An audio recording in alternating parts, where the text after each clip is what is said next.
తత్సత్. జై గురుదేవ్. ఓం శ్రీకృష్ణాయ నమ. శ్రీ గీతాదేవతాయ నమ. భగవద్గీత 12 అధ్యాయం 10వ శ్లోకాన్ని పరమాత్మ తెలియజేస్తున్నారు. అభ్యాసేప్యసమద్దోసి మత్కర్మ పరమో భవ మదర్థమపి కర్మాణి కుర్వన్ సిద్ధిమవాప్స్యసి.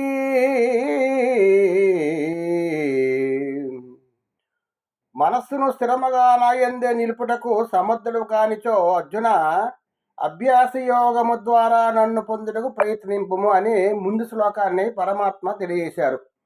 తర్వాత 10వ శ్లోకంలో ఏం చెప్తున్నారంటే, అభ్యాసం చేయుటకును అసక్తుడువైనచో మత్పరాయుడువై కర్మలను ఆచరింపుము. ఈ విధముగా నా నిమిత్తమై కర్మలను ఆచరించడం ద్వారా కూడా నన్నే పొందగలవు. భగవంతుని ఏ విధంగా పొందగలవు అనే విషయాన్ని పరమాత్మ చెప్తున్నారు. 4 సాధనలు చెప్తున్నారు.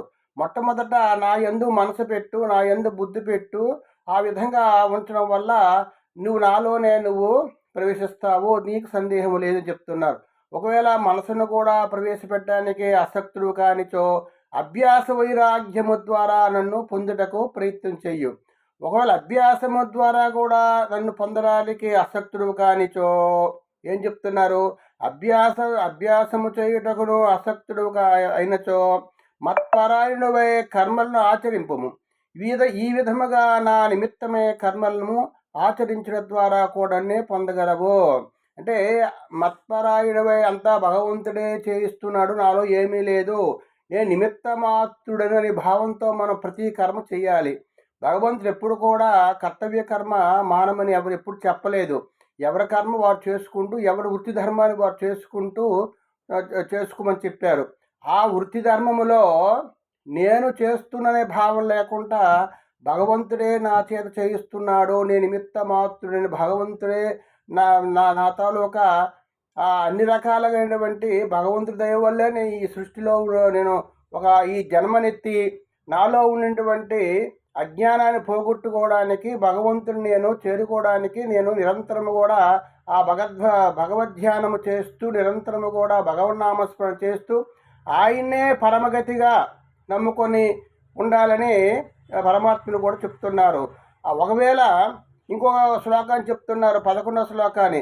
అథైతదభ్యశక్తోసి కర్తుం మజ్జోగమాశ్రితః సర్వకర్మ ఫలత్యాగం తత కురుయతాత్మవాన్. మత్ప్రాప్తి కేవలయో యోగమునాశ్రయించి సాధన చేయుటకును నీవు అసక్తుడమైనచో మనోబుద్ధీంద్రియాదులను వశమునందు ఉంచుకొని సకల కర్మఫలములను త్యజింపుము. పరమాత్మ ఏం చెప్తున్నాడు? అభ్యాసము చేయుటకు కూడా నీవు అసక్తుడు కానిచో మత్పరాయణువే కర్మలు ఆచరింపుము. అంటే నా యందే మనసు పెట్టి నువ్వు కర్మలు చేస్తూ ఉండు. ఒకవేళ ఆ విధంగా కూడా మత్ప్రాప్తి కేవలం యోగం ఆశ్రయించి సాధన చేయుటకు కూడా నీవు అసక్తుడమైనచో మనసు బుద్ధింద్రియాలను వశమునందుంచుకొని, ప్రతి ఒక్కరూ కూడా మనసుని నిగ్రహించుకోవాలి. మనసు పరిపరి విధాలుగా మనకి విషయభోగాదులు యందు ఆసక్తితో వెళ్తుంది. కాబట్టి మనసుని అంతర్ముఖముగా చేసుకొని ప్రతి యదృశ్యం తన్నస్య ఏది కూడా మనకు కనిపిస్తుందో ప్రతి పదార్థము కూడా కొంతవరకు ఉంటూ తర్వాత నశిస్తుంది. కాబట్టి ఇది అశాస్త్రమైనటువంటి ఈ ప్రకృతిలో ఈ పదార్థం కూడా మనకి అశాస్త్రమని చెప్పి దాని యందు విరక్తి కలగాలి. మనసుని బుద్ధిని ఇంద్రియాలను కూడా మనం నిగ్రహించే ప్రయత్నం చేయాలి. ఒకవేళ మనోబుద్ధి ఇంద్రియాదులను వశమునందుంచుకొని సకల కర్మఫలమును త్యజింపుము. సకల కర్మఫలాలు మనం ఏ పని చేసినా కర్మ ఫలితాన్ని ఆశించకుండా ఆ కర్మలు చేయమన్నారు. కర్మ ఎప్పుడు కూడా విడిచిపెట్టొద్దని చెప్పలు, ఎప్పుడు కూడా కర్మ చేస్తూనే ఉండు. కానీ కర్మ తాలూకా ఫలితాన్ని నువ్వు ఆశించకుండా కర్మలు చెయ్యు. భక్తి శ్రద్ధ విశ్వాసంతో ప్రతి కర్మ చెయ్యు. నీ కర్తవ్య కర్మ చెయ్యు. ఉద్యోగం చేస్తావో, వ్యాపారం చేస్తావో, వ్యవసాయం చేస్తావో, ఏ వృత్తిలో ఆ వృత్తిలో చేస్తూ ఆ వృత్తి తాలూకా కర్మ ఫలితాన్ని నాకు అర్పించు. అంటే భగవంతుడే నాకు ఈ కర్మ ఇచ్చాడు కాబట్టి ఈ కర్మ చేస్తూనే ఉంటాననే భావంతో నువ్వు ఆ కర్మలు చేస్తూ కర్మ తాలూకా ఫలితాన్ని విడిచిపెట్టు అని పరమాత్మ చెప్తున్నారు. కాబట్టి మనలో ఏమీ లేదు, మన కర్మ చేయడమే ఉంటాయి.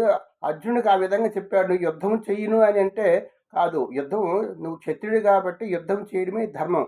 కాబట్టి నా యందు మనసు పెట్టి, నా నా యందు బుద్ధి పెట్టి యుద్ధం చెయ్యు. తప్పనిసరిగా నువ్వు జయాన్ని పొందుతావు. ఆ విధంగా సర్వ మానవ జాతికి కూడాను ఒక్కొక్క వృత్తిలో ఒక కర్తవ్య కర్మ ప్రతి ఒక్కరు చేస్తూ ఉండాలి.